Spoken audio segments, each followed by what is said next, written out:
십자가로 화목하게 됨. 공과책 61쪽에 십자가로 화목됨 이렇게 기록이 되어 있습니다. 예수님의 십자가로 이방인이었던 우리와 유대인이었던 이스라엘 백성들과 십자가로 화목이 돼서 하나가 되었다 하는 그런 내용의 말씀입니다. 그러면 오후 예배 말씀 요약 참조하시면 첫째, 이방인인 때를 기억하라 함. 우리 공과책에는 이방인들은 그리스도 밖에 있었음 했는데 소지 안에 다 들어있기 때문에 이방인인 때를 기억하여라. 11절로 13절. 둘째, 유대와 이방이 하나가 됨. 14절로 19절. 셋째, 영적 성전을 건축하라. 20절로 22절. 이런 내용으로 은혜 받도록 하겠습니다. 11절 읽어보세요. 그러므로 기억하여라. 그때의 너희는 육체적으로 이방인들이었고 육체의 손으로 행한 할례자라고 불리는 자에 의해 무할례자라 불리는 자들이었다. 여기 우리가 지난 시간에 허물과 죄로 죽었던 우리, 공중권세 잡은 마귀의 종노를 했던 우리, 육체의 욕심을 따라서 살던 우리, 세상 풍속을 쫓아 살던 우리, 이런 우리에게 하나님의 선물 믿음을 가지고 우리를 구원해 주셨다고 했습니다. 그래서 이제 구원받은 우리, 또 오늘 본문을 통해서 예수님 믿기 전에 어떤 상태였는가를 기억하라는 거예요. 자, 그러므로 기억하여라. 이방인이었던 때를 기억하라고 오늘 여기 13절까지 내용에 이방인으로 살 때 어떤 상태였는가를 말씀했습니다. 그런 우리를 하나님께서 믿음을 선물로 주어서 죽었던 우리를 살려주셨다는 겁니다. 그러면 이 이방인으로 있을 때 그때 너희는 육체적으로는 이방인들이었고 그랬습니다.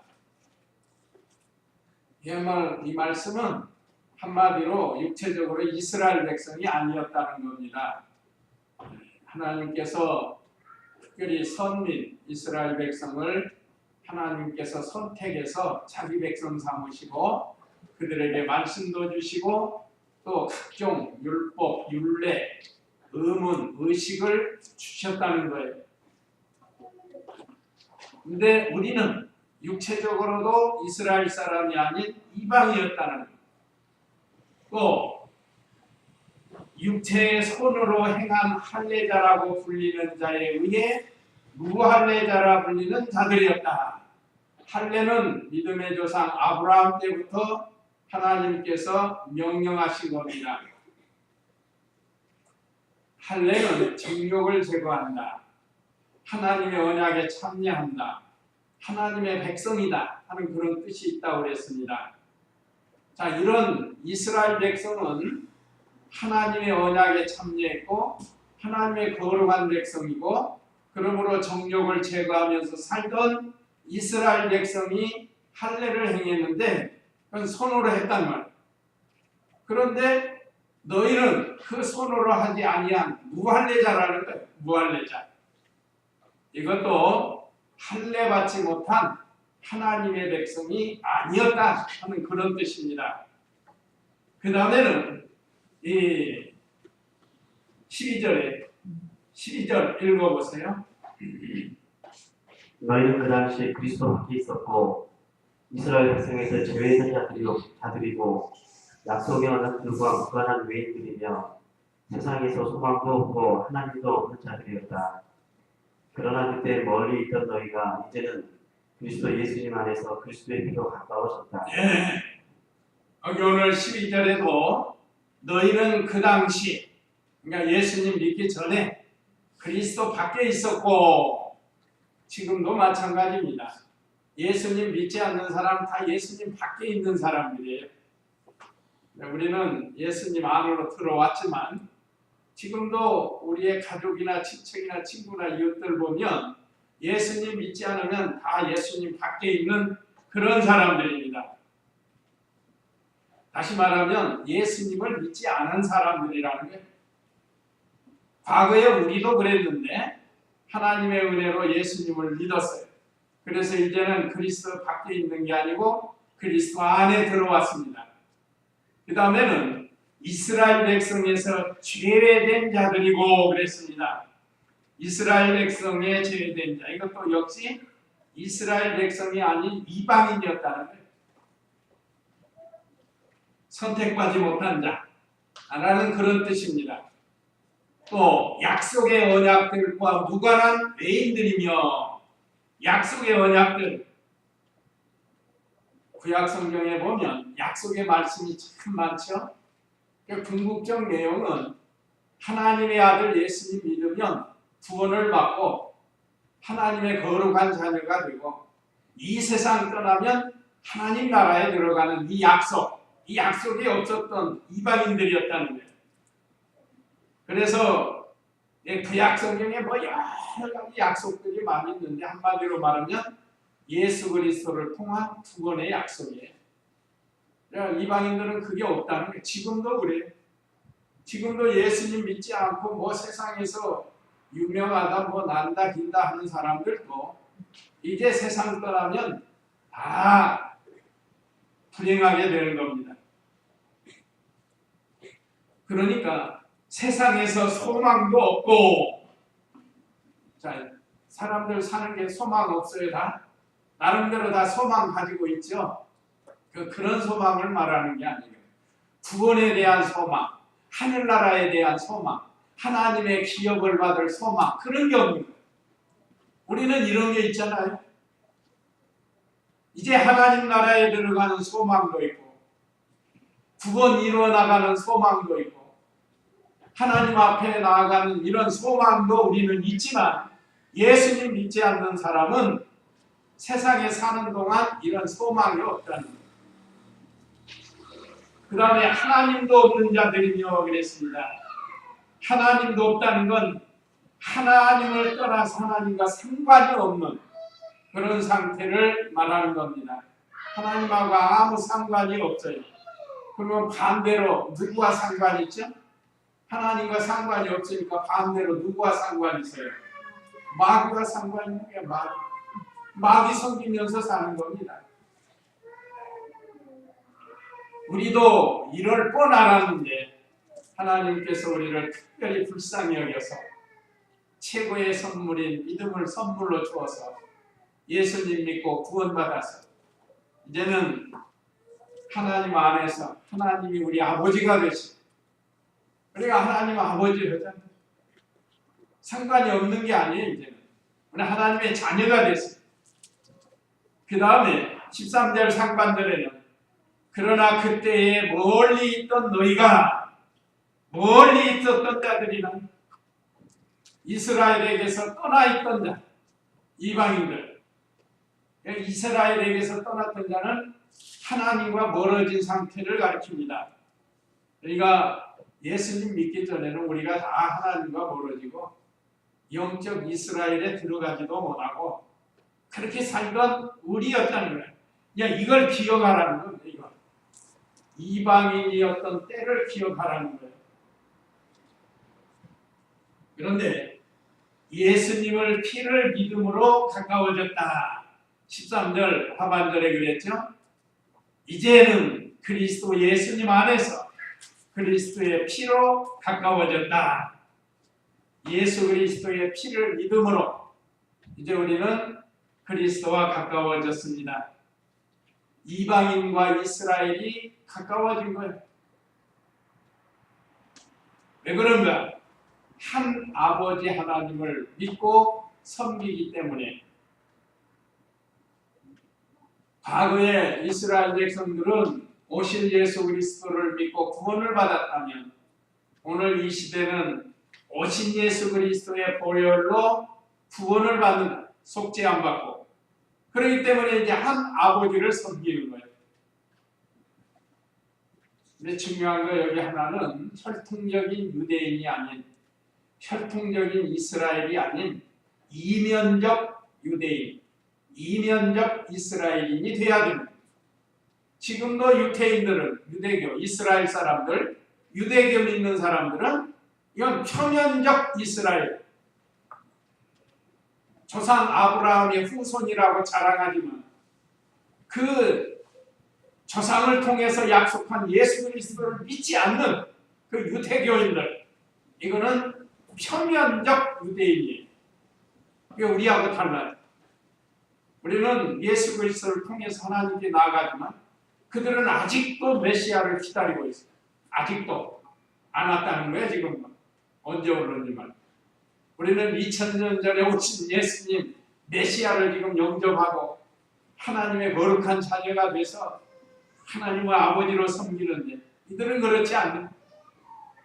그러니까 여기 이스라엘도 이 영적 이스라엘을 말하는 거예요. 영적 이스라엘.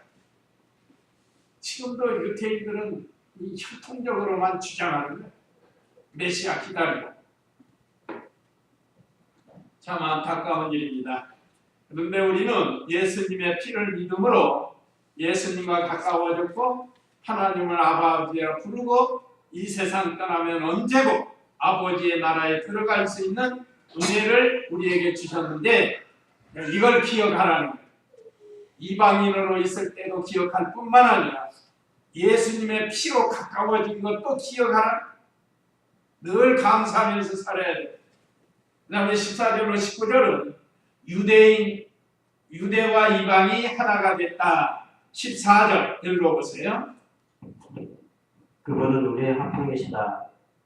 자신의 육체 안에서 둘을 하나로 만드시고 중간에 막힌 남, 곧 원수된 것을 제거하신 분이시며 여러 규정 못된 계명의 율법을 폐하신 분이시니 이는 그분께서 자신 안에서 그 둘로 한 세 사람을 창조하여 화평을 이루게 하시고 또 십자가로 말미암아 그 둘을 한 몸으로 만들어 하나님과 화목하게 하려는 것이다. 원수된 것을 십자가로 소멸하시고 또 오셔서 먼 데 있는 너희에게 화평을 전하셨을 뿐 아니라 가까운 데 있는 자들에게도 화평을 전하셨다. 예. 먼저 14절에 중간에 막힌 담을 헐어버린 예수님. 우리 공과책에는 중간에 막힌 담을 허심했는데 누가 헐었는가? 예수님이 헐어버렸다는 중간에 막힌 담. 자, 그분은 우리의 화평이시다. 그분은 예수님이세요. 자신의 육체 안에서 둘을 하나로 만드시고 중간에 막힌 담, 곧 원수된 것을 제거하신 분이시며, 여기 본문 원문은 유대인과 이방인이 담이 있어요. 담. 그러니까 원래는 이방인이 유대인이 될 수가 없고 유대인은 이방인이 될 수가 없는 거예요. 담이 있어가지고. 그런데 이 담은 다른 말로 하면 율법, 의문, 의식, 제도 이런 것도 담입니다. 담. 그러니까 이스라엘 백성들에게는 율법이 있고 의문과 의식과 제도가 있다. 근데 이방인들에는 이게 없어요. 그게 담으로 갈라져 있다. 그런데 하나님의 아들 예수님이 오셔서 이 담을 헐어버리셨다. 자기 몸으로 다 이루시고 이거 헐어버렸어요. 그래서 예수님이 십자가 지실 때 구약시대의 지성소와 성소 사이에 가로막힌 휘장이 위에서 아래로 갈라져 버렸다고 그랬죠. 이제는 하나님께 나아가는 길이 구약시대처럼 의문과 의식과 제도를 가지고 무슨 제사를 지내고 그러기 위해서 들어가는 게 아니라 예수 그리스도를 통해서 들어갈 수 있도록 예수님이 만들어서 그리고 헐어버립니다. 그래서 중간에 담을 막힌 담을 헐어버리신 예수님이 곧 원수된 것을 제거하신 분이다. 자, 이방인들이 율법도 없지요. 또 의문과 의식, 제도도 없죠. 그러니까 하나님 앞에 가까이 나아갈 수가 없었다. 유대인들만 그걸로 들어간다. 그런데 그 막혔던 담을 헐어버려. 그러니까 이방인이 볼 땐 그게 원수와 같은 거예요. 원수와 같아요. 못 들어가게 하는 거예요. 그런데 이걸 우리 예수님이 오셔서 다 이루시고 헐어버리셨어요. 다시 말하면 예수님께서 구속을 완성하시고 유대인과 이방인을 하나로 만들어 놓으셨다. 그렇지만 여기서 주의할 것은 이 말씀을 가지고 구원파가 나온 거예요. 구원파에서는 이제는 구약의 율법 필요 없다. 폐법주의가 나오고 이것도 잘못된 겁니다. 율법도 하나님의 말씀이고 계명도 하나님의 말씀인데 그걸 폐하면은 안 돼요. 이것도 또 너무 잘못 나간 거예요. 구원파, 헌신자. 유병헌이도 그 파인데 지금도 있어요. 그 파들이. 하나님이 말씀하신 율법과 계명을 폐한 것은 아니에요. 폐법주의로 나가면 잘못된 겁니다. 우리 예수님도 내가 율법이나 1.1에 폐하러 오신 것이 아니라고 말씀하셨는데 한번 마태복음 5장 17절 18절 2절 읽어보세요. 마태복음 5장 17절 18절 내가 율법이나 선지자들을 폐하러 온 줄로 생각하지 마라. 내가 폐하러 온 것이 아니라 성취하러 왔다. 내가 진정으로 너희에게 말하니 하늘과 땅이 없어지기 전에는 모든 것이 이루어지기까지 율법의 한 점 한 획도 결코 없어지지 않을 것이다. 예, 분명히 예수님도 말씀하셨 율법의 1.1획이라도 없어지지 아니하고 다 이루리라 하고 주님이 말씀하셨단 말이에요. 내가 율법이나 선지자들을 폐하러 온 줄로 생각하지 마라. 그런데 뭐 성경을 어떻게 배웠간 폐법주의가 나와가지고 이단으로 원래 권시찬 목사님이 참 좋은 목사님이었는데 이 말씀을 잘못 깨달아가지고 폐법주의로 나와가지고 하나의 교주가 생긴 거예요. 그래서 여러 사람이 잘못된 길로 지금 끌려간 거예요. 이게 마귀의 미혹을 받아서 그런 겁니다. 우리 예수님도 율법이나 선지자나 폐하러 온 것이 아니고 성취하러 왔다는 건 예언된 말씀을 다 이루러 오신 거예요. 다 이루러. 구약의 율법의 선지자들을 통해서 주신 말씀, 예언된 말씀을 주인공이신 예수님이 다 이루려고 오신 거예요. 완성하러 오셨답니다. 그리고 땅이 없어지기 전에, 천지가 없어지기 전에는 구약에는 그렇게 나오는데 모든 것이 이루어지기까지 율법의 한 점 한 획도 결코 없어지지 않을 거예요. 율법은 히브리 글로 되어 있어가지고 히브리어를 보면 점 하나, 획 하나 얼마나 많은지 몰라요. 점과 획으로 되어 있다. 만약에 그 점이 하나 없으면 의미가 달라집니다. 그래서 우리 예수님이 1.1획이라도 없어지지 아니하고 다 이루리라 하고 말씀하셨습니다. 그러니까 폐법주의가 아니에요. 자, 율법을 우리에게 주신 목적, 첫째는 죄를 깨닫게 하고 깨달았으면 죄를 해결할 수 있는 그리스도에게로 인도하려고 율법을 주셨고 또 율법을 지켜서 구원받는 게 아니고 율법을 지켜서 구원 이루어 나가도록 우리에게 말씀을 주신 거예요. 율법도 하나님 말씀이고 또 복음도 하나님의 말씀이에요.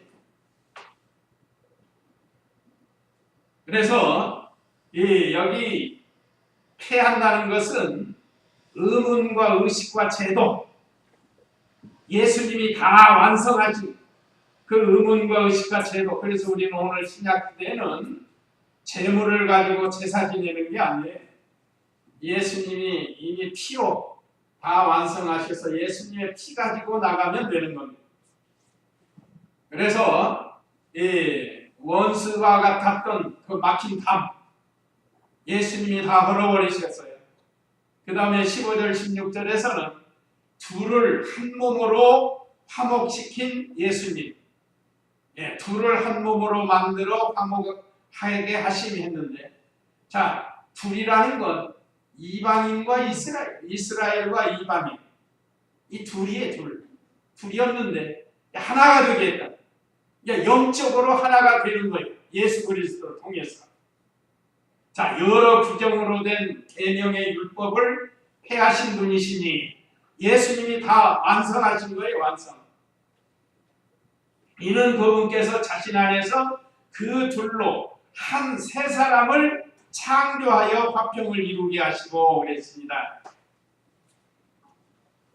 예수님의 십자가 공로로 구원받은 유대인과 이방인, 그리스도 안에서 한 몸으로 만들어졌습니다. 그래서 우리가 다 예수님 믿고 한 피바다 한 몸 이룬 형제여 자매라고 그러잖아요. 그러니까 이제 영적으로 한 아버지를 모시고 사는 그런 우리예요. 왜 그런가? 하나님과 화목시키려고. 여기 화평을 이루게 하시고 그랬죠. 또 16절에서는 또 십자가로 말미암아 그 둘을 한 몸으로 만들어 하나님과 화목하게 하려는 것이다. 우리가 예수님이 아니고는 하나님과 화목할 수가 없습니다. 그래서 오늘 제목이 십자가로 화목하게 돼. 십자가는 예수님이 지신 거예요. 그러니까 예수님의 십자가를 통해서 우리가 하나님과 화목하게 되었습니다. 그래서 예수님은 무슨 제물로 오셨다고요? 화목제물로 오신 거예요. 화목제물로.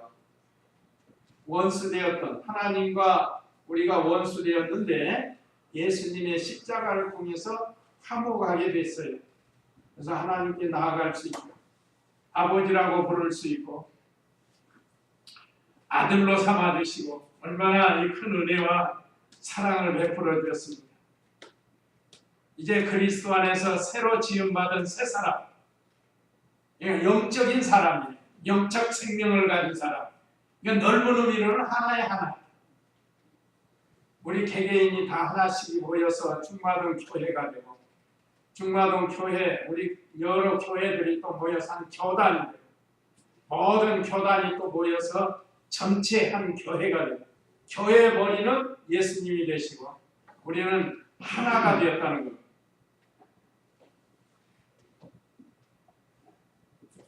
그래서 우리가 이제 하나님과 화목하게 됐습니다. 그 다음에 17절에는 18, 19절 읽어보세요. 18, 19절. 이는 그분으로 말미암아 우리 둘이 한 성령 안에서 아버지께 나아감을 얻게 하려는 것이다. 그러므로 너희는 이제 더 이상 외국인들이나 나그네들이 아니라 오히려 성도들과 동일한 시민이며 하나님의 가족이다. 예. 자, 17절에 보면 또 오셔서 먼 데 있는 너희에게 화평을 전하셨을 뿐 아니라 먼 데 있는 너희들 이방인들 그 다음에 가까운 데 있는 자들에게도 화평을 전하셨다. 이건 영적 평안을 주시는 예수님이. 원래 우리는 먼 데 있어서 하나님께 나아갈 수 없었던 그런 이방인들이었지만 예수님이 오셔서 우리에게 영적 평안을 주십니다. 화평케 하는 자는 복이 있나니 저희가 하나님의 아들이라 이끌음을 받을 것임이었는데 이 화평은 하나님이 먼저 원수된 우리에게 화평을 청하셨습니다. 그것도 독생자를 희생해서 얼마나 값을 치르셨어요. 하나님께서. 우리하고 화목하시고 화평하시려고 독생자 예수님을 희생해가지고 우리와 화목했다. 또 예수님은 성자로 하나님이셨는데 우리를 아버지 하나님과 화목시키고 화평시키려고 자신을 십자가에 내어주셨다. 참 이 큰 은혜와 사랑입니다.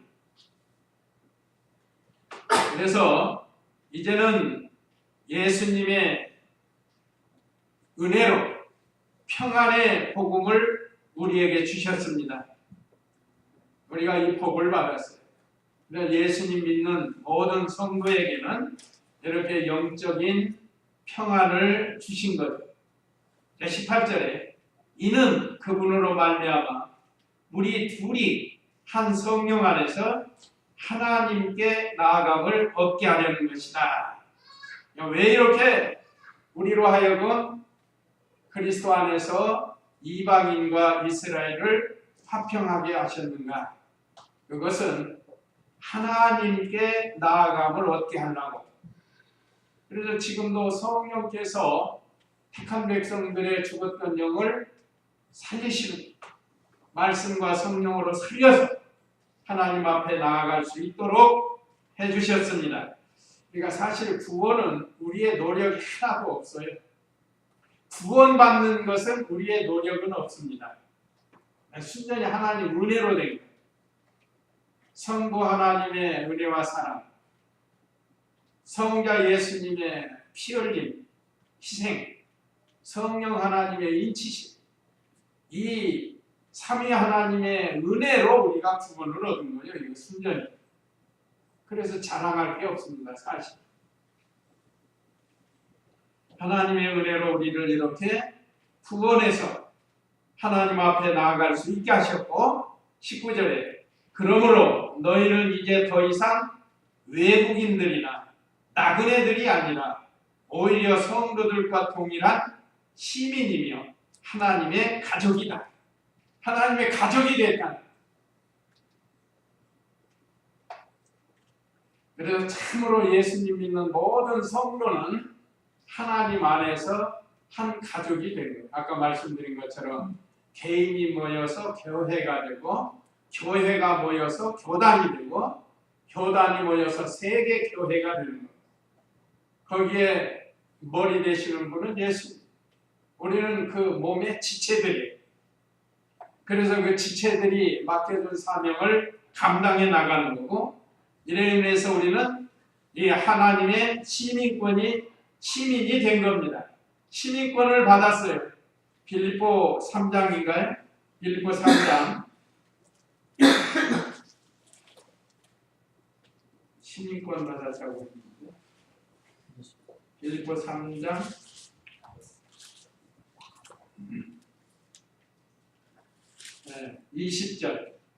20절 한번 읽어보세요. 우리의 시민권은 하늘에 있으니 그곳으로부터 오실 구원자 곧 주 예수 그리스도를 기다린다. 네, 우리의 시민권은 하늘에 있다. 오직 우리의 시민권은 하늘에 있는지라 구역에는 이렇게 기록이 됐습니다. 오직 우리의 시민권은 하늘에 있는지라. 요즘 미국에 가서 카나다에서 사는 사람들 그 나라의 시민권 얻으려고 뭐 얼마나 조심하고 노력하는지 모르는데 뭐 조금 잘못하면 추방당하니까. 근데 그 나라 시민권 얻으면 아마 좋은 모양. 그래서 우리나라 사람들도 많이 카나다나 미국, 호주 같은 데 가서 시민권 얻으려고 애를 쓰는 거예요. 이묘선 목사님은 카나다, 호주 가신 지 오래돼서 시민권 다 나와서 이제 호주 시민이 된 거예요. 여기 수천의 윤하연 목사님도 카나다에 오래 살아가지고 카나다 시민권이 있어요. 그래서 지금은 대한민국 국적으로 사는 게 아니에요. 카나다 시민 국적을 가지고 살아요 지금. 그래서 우리나라에서 주는 혜택 못 받아요. 어쨌든 자 이렇게 세상에서도 선진국의 시민권을 얻으려고 노력을 하는 거예요. 오직 우리의 시민권은 어디에 있다고요? 하늘에 있는지라. 하늘에 있는지라. 자 시민권에 하늘이 있으니까 언제든지 우리가 이 땅에서 떠나면 우리 시민권 있는 대로 가는 거예요. 하늘나라로. 하늘나라에 아버지가 계시고 그러니까 늘 소망을 가지고 살아야 되겠습니다. 오늘 여기서도 이제는 우리가 하나님 나라의 외국인도 아니고 나그네도 아니에요. 오히려 성도들과 동일한 시민이며 성도, 거룩한 누리가 된 거예요. 그래서 하나님의 가족이 되었습니다. 하나님이 우리 아버지니까, 우리는 자녀니까, 가족 아니에요, 가족. 가족이니까 자기 아버지 보고 아버지 하는 거지. 다른 사람이 아버지 할 수 없잖아요, 가족이 아니니까. 우리는 하나님의 가족이 됐습니다. 감사한 일이에요. 예수님 믿지 않으면 누구의 가족이 되겠죠?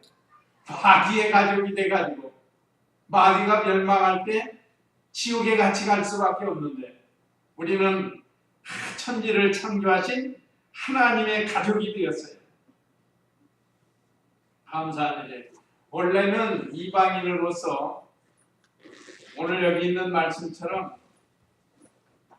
할례도 받지 못했고 예수님 앞에 있었고 소망도 없고 참 이렇게 형편없이 살던 우리인데 하나님 은혜로 예수님 믿고 구원을 받았습니다. 하나님의 가족이 되었어요. 그럼 이제 우리가 해야 할 일은 영적 성전을 건축을 해야 되는 겁니다. 그래서 영적 성전을 건축하라. 20절로 22절인데 20절 읽어보세요. 너희는 사도들과 선지자들의 터 위에 세우심을 받은 자들이며 그리스도 예수께서 친히 목중이 돌이 되셨다. 예, 여기 너희는 사도들과 선지자들의 터 위에 세우심을 받은 자들이며 여기 사도들과 사도는 신약 성경을 기록한 또 선지자 구약 성경을 기록한 그래서 신구약 성경 말씀 위에 세워진 성도예요. 오늘 저와 우리 성도님들은 신구약 성경 말씀 위에 세워진 성도들이라. 그래서 우리 성도들은 신령한 영적 성전입니다. 성전. 한번 고린도전서 3장 16절 고린도전서 3장 16절 이 말씀도 요절인데 읽어보세요. 고린도전서 3장 16절 너희가 하나님의 성전인 것과 하나님의 성령께서 너희 안에 계시는 것을 알지 못하느냐. 누구든지 하나님의 성전을 더럽히면 하나님께서 그 사람을 멸하실 것이다. 하나님의 성전은 거룩하며 너희는 그 성전이다. 예, 우리가 하나님의 성전이 된 것, 하나님의 성령이 우리 안에 와 계십니다. 그래서 저는 이 말씀을 늘 묵상하면서 하나님이 우리를 성전 삼으시고 하나님의 성령이 와 계신다. 어디에 와 계시는가? 뭐 보통 사람도 우리 속에 와 계신다, 마음에 계신다 하는데 성경 전체를 살펴보면 성령이 마음에 와 계실 수가 없죠. 그냥 우리가 보통 말할 때 여기 마음에 와 계신다는 건 중생한 영이 쓰는 마음, 그 마음은 와 계셔요. 그런데 반대로 부패한 성품이 쓰는 마음, 죄 짓는 마음, 거기에 성령이 와 계시겠어요? 그거는 아니에요. 그러니까 중생한 영에 와 계시고 그 중생한 영이 쓰는 마음에 함께 계시는 거예요. 이걸 우리가 이렇게 딱 갈라놔야 제대로 해석을 하는 겁니다. 왜 그런가 하면 다른 성경에 보면 만물보다 심히 부패한 것이 사람의 마음이라 그랬던 사람의 마음. 그러니까 마음에 와 계신다 하면은 그냥 잘못하면 부패한 성품이 쓰는 마음에도 와 계신다. 그건 아니에요. 그건 X예요.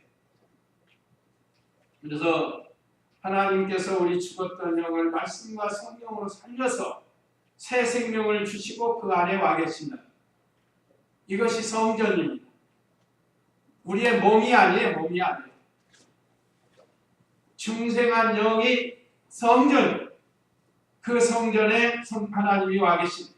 그래서 너희가 하나님의 성전인 것과 하나님의 성령께서 너희 안에 계시는 것을 알지 못하느냐. 알아라는 게 알아라는 좀 깨닫고 알라는 것.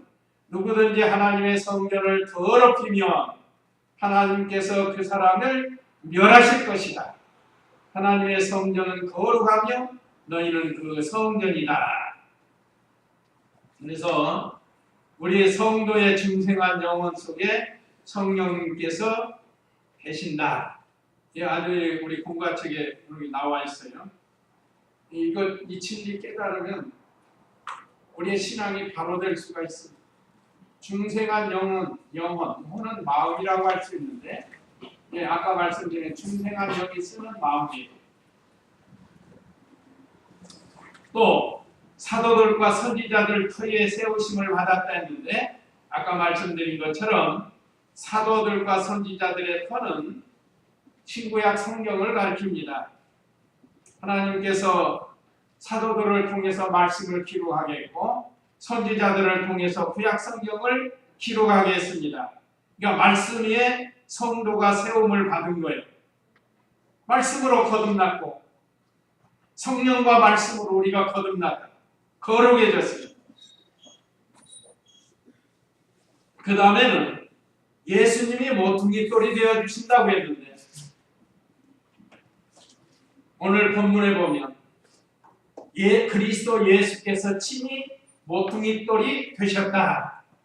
옛날 히브리인들이 성전을 집을 건축할 때 이 모퉁이 돌을 중요시했다고 해요.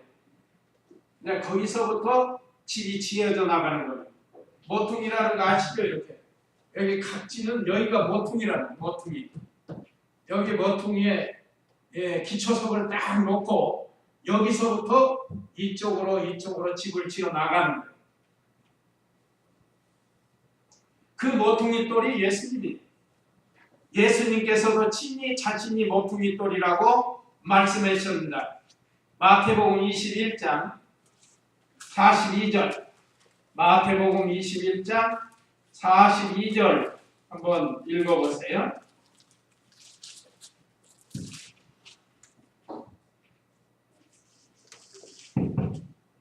너희는 그리스도에 관하여 어떻게 생각하느냐? 아니, 마태복음 21장 42절 예수께서 그들에게 말씀하셨다. 너희는 성경에서 읽어본 일이 없느냐? 건축자들이 버린 돌, 이것이 모퉁이 머릿돌이 되었다. 이것은 주께서 행하신 일이고 우리 눈에 놀라운 일이다. 그러므로 내가 너희에게 말하니 하나님께서 하나님 나라를 너희에게서 빼앗아 그 나라의 열매를 맺는 백성에게 주실 것이다. 이 돌 위에 떨어지는 자는 깨어질 것이고 이 돌 위 사람 위에 떨어지면 그를 가루로 만들 것이다. 네, 이 돌이 예수님을 가리킵니다. 이사야 선지자를 통해서 예수님이 건축자의 머릿돌이 된다고 예언하게 했고, 죄송합니다. 시편에 있는 말씀이에요. 시편 118편에 있는 말씀인데 그걸 인용하셨어요. 예수님께서. 그래서 예수님이 친히 건축자의 버린, 건축하려면 모퉁이 머릿돌이 있어야 되는데 이걸 버렸다는 거예요. 이 건축자는 유대인들이 버린 거예요. 버렸어요. 그런데 그 돌을 요긴하게 신약 교회의 모퉁이 돌이 됐고 머릿돌이 된 거예요. 그래서 그 모퉁이 돌로부터 시작해서 서로 연결해서 영적 성전을 건축하게 된다는 겁니다. 그러니까 모퉁이 돌은 예수님이시라는 거 21절 읽어보세요. 본문. 그 안에서 건물마다 서로 연결되어 주님 안에서 함께 성전이 되어가고 너희도 성령 안에서 하나님의 거하실 터소가 되기 위하여 그 안에서 함께 지어져 가고 있다. 예, 서로 연결해서 영적 성전을 건축해야 된다는 겁니다. 21절에 그 안에서 건물마다 서로 연결되어 주님 안에서 함께 성전이 되어가고, 그래서 오늘 우리가 이 건물 칠 때 서로 연결이 됐잖아요. 위로 옆으로 서로 연결이 됩니다. 그래서 우리 성도들도 이 영적 성전 건축하는데 서로 연결해서 연합해서 지어져 나가야 됩니다. 그러면 자기 영혼도 자라나고 다른 사람 영혼도 자라나는 거예요. 다 하다가 하나가 툭 빠져봐요. 보기 싫죠. 하나가 툭 빠진다. 보기 싫은 거예요. 우리 성도는 서로 잘 연결해서 지어져 나가야 되는 것을 말씀했습니다. 그러면 하나님이 우리 안에 그 안에 역사하시고 성전이 잘 지어져 나갈 수 있도록, 그러니까 전체 성전, 그러니까 우리 교회가 모여서 교단이 된 것처럼, 그래서 우리 개신책 교단이, 이 교회들, 지교회들이 전부 연합해서 한 교단이 지금 세워져 나가고 있습니다. 이걸 잘 건축해야 돼요. 개인적으로도 잘 건축하고 연합적으로도 잘 건축이 되어야 돼. 22절에는 예수님 안에서 함께 지어져 나가야 돼. 너희도 성령 안에서 하나님의 거하실 처소가 되기 위하여 그 안에서 함께 지어져 가고, 그 안에서는 예수님 안에서요. 예수님 안에서 함께 지어져 가야지, 예수님 버리고 자기들끼리 지어가면 안 돼. 그럼 바벨탑이 되고 마는 거야. 바벨탑. 예수님 안에서 지어져야지, 예수님 버리고 자기들끼리 하는 인본주의, 이 바벨탑은 인본주의 사상을 가리키는 거예요. 요즘들 건물을 얼마나 잘들 짓는지 몰라요. 우리 중마동 교회가 언제나 그리스도 안에서 이 영적 성전을 잘 지어야 되겠습니다. 예수님 안에서 언제나 해야 된다. 예수님 안에서 한 건 말씀대로 해야 되는 겁니다. 자, 그래서 우리에게 주시는 교훈 1, 2, 3 읽고 마치기로 하겠습니다. 자, 우리에게 주시는 교훈 1. 그렇죠? 우리도 다 예수님 믿기 전에는 예수님 밖에 있었던, 그래서 이렇게 하나님이 원하지 않던 길을 걸어갔던 우리였던. 그 다음에 2. 예수님의 피로 우리가 하나가 되었습니다. 성도가 하나가 되고 예수님과 하나가 되고 하나님 가족이 되고. 그 다음에 3. 이렇게 하나가 된 거는 이제는 서로 협력해서 영적 성전을 잘 건축하라고 하나님께서 이렇게 해주셨어요. 그래서 개인적인 영적 성전도 잘 짓고, 또 우리 성도가 모여서 잘 짓고, 교단이 또 잘 짓고, 그래서 하나님께 인정받는 그런 성전 건축하는 우리가 되어야 되겠습니다. 이제 이 말씀 기억하시고 다 같이 기도하시겠습니다.